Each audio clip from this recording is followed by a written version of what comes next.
지금이 몇 시 몇 분이냐는 시각의 개념, 시차에 따른 차이는 있지만 시간의 단위는 전 세계 어디에서 누구든지 한치의 의심도 없이 공통으로 사용하고 있죠. 애초에 아무런 기준도 없었던 자연 상태의 시간을 어떻게 시와 분, 초로 표준화해서 사용하게 됐을까요? 오늘 궁금한 이야기에서 그 역사를 한번 되돌아봤습니다. 함께 보시죠.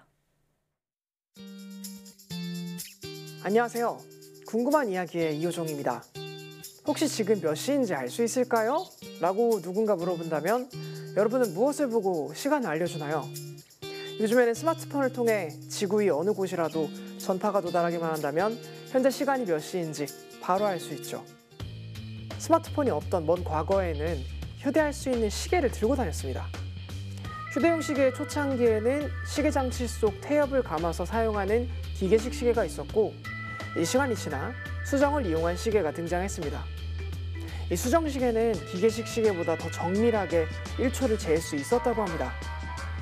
정밀한 1초. 그런데 여러분, 애당초 1초라는 시간은 어떻게 정하게 된 걸까요? 이를 알아보려면 먼저 시간이라는 의미에 대해 알아볼 필요가 있습니다. 처음부터 시, 분, 초라는 개념이 있었던 것은 아닙니다. 연, 월, 일이라는 자연에서 일어나는 반복적인 현상을 통한 시간의 단위가 있었죠. 하루는 태양이 뜨고 지는 반복을 기준으로 만든 단위이며, 한 달은 보름달의 모습이 점점 변해 다시 다음 보름달의 모습으로 돌아오는 반복을 기준으로 삼았죠. 1년은 태양이 가장 높은 위치인 정오에서 태양의 고도가 제자리로 돌아오는 반복을 기준으로 만든 단위입니다. 간격이 다를 뿐 모두 시간의 단위들이며 각각 인간의 생존에 필요한 중요한 역할을 담당해 주었습니다.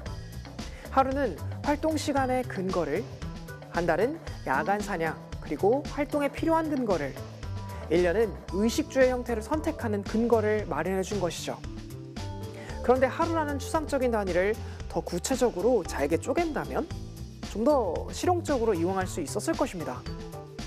과거의 사람들은 자연현상을 이용해 하루라는 시간을 더 구체적으로 나누기 시작했습니다. 우선 하루 동안 태양이 뜨고 지는 움직임을 이용했습니다. 태양빛에 의해 나타나는 그림자로 시간을 나눈 것인데요. 태양의 위치에 따라 그림자의 위치도 바뀔 것이고, 그림자의 궤적이 만드는 곡선을 특정한 간격으로 나누면 하루를 손쉽게 나눌 수 있었죠. 이때 사용한 학문이 기하학이었습니다. 시간을 측정하는 기준은 하늘, 즉 천체의 움직임이었고, 천체는 하늘 위에 돔처럼 생긴 가상 공간인 천구를 따라 움직입니다. 이들의 움직임을 정확하게 파악하고 계산하기 위해서 기하학이 필요했던 것이었죠. 기하학을 통해 파악한 천체의 주기 운동을 기준 삼아 하루가 24시간으로 쪼개졌습니다.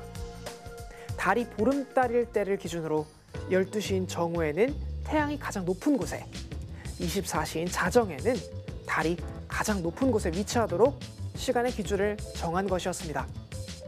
또 태양의 그림자가 그리는 곡선을 점점 세밀하게 등분해 시, 분, 초가 등장했습니다. 1시간이라는 단위를 다시 60등분하여 분, 그리고 1분을 다시 60등분한 것이 우리가 사용하고 있는 초의 기준입니다. 따라서 최초의 1초가 탄생할 수 있었던 것은 태양의 그림자가 그리는 곡선을 점점 세밀하게 등분한 기하학으로부터 만들어졌습니다. 기하학과 자연현상을 통한 시간 측정의 방식은 오랜 시간에 걸쳐 인류와 함께 다양한 형태로 개량되고 발전되었습니다. 태양의 그림자를 이용해야만 기준을 찾을 수 있었던 해시계는 모래의 낙하를 이용하여 시간을 측정하는 모래시계, 그릇에서 새어나오는 물로 시간을 측정하는 물시계 등을 만드는 좋은 기준이 되었습니다. 르네상스 시기에 접어들기 직전까지 이 정도의 도구만으로도 하루 동안 일어나는 대부분의 시간을 불편함 없이 충분히 파악할 수 있었기 때문에 이보다 더욱 정밀한 형태의 시계를 필요로 하지 않았습니다. 그러나 인간 이성의 부활과 함께 도래한 과학혁명기에 의해 시계는 혁명적으로 변화했습니다. 과학혁명기를 이끈 서양의 과학자를 한 명만 꼽는다면 항상 단골로 등장하는 이탈리아의 과학자가 있습니다. 바로 지구의 공전을 주장했던 것으로 유명한 인물인 갈릴레오 갈릴레이입니다. 갈릴레오는 무게를 가진 추의 왕복 운동이 항상 일정한 주기로만 나타난다는 것을 무수한 관찰을 통해 알아냈습니다. 그리고 네덜란드의 과학자인 크리스티안 하이언스는 갈릴레오의 연구를 공학적으로 활용해 역사상 최초로 기계적으로 작동하는 시계, 진자시계를 개발합니다. 이는 공학적 원리를 기반으로 한 기계식 시계의 시작을 알리는 중요한 발명이었습니다. 산업혁명의 도래와 전기 문명의 발달, 이것들은 인간의 활동 영역을 크게 넓히는 물리적 동기가 되었습니다. 이 시기에 사람들은 더욱 정확한 시계를 필요로 하게 되었죠. 시계를 만드는 기본 원리는 오랜 시간 동안 일정하게 반복되는 것을 기준으로 정해야 한다라는 것인데요. 이에 따라 과학자들과 시계공들은 더 정밀하고 더 오랫동안 일정하게 반복하는 물체를 찾으려 했습니다. 쉽게 말해 1초 동안 일정하게 많이 진동할 수 있는 물체를 찾는 것이 관건이었죠. 그 이유는 진동의 수가 많을수록 1초를 측정할 정밀도가 점점 더 좋아지기 때문입니다. 같은 길이인 1m를 재더라도 눈금당 10cm짜리 자로 재는 것보다 눈금당 1mm짜리 자로 재는 것이 더욱 정밀하게 1m를 잴 수 있는 것과 마찬가지입니다. 그러던 중 찾게 된 것이 바로 수정 조각이었습니다. 수정은 전기 에너지를 가하면 1초 동안 약 32,768번 흔들리는데, 이 수정을 시계 내부에 넣고 수정이 32,768번 흔들릴 때마다 1초가 흐르도록 만든 시계가 바로 수정시계, 다른 말로 쿼츠 시계인 것입니다. 오늘날에는 이 진동을 극한까지 끌어올려 세슘 원자 안에서 진동하는 전자를 통해 더 정밀한 시계를 만들어냈습니다. 오늘날의 스마트폰에서 확인할 수 있는 시계가 바로 이 원자 시계입니다.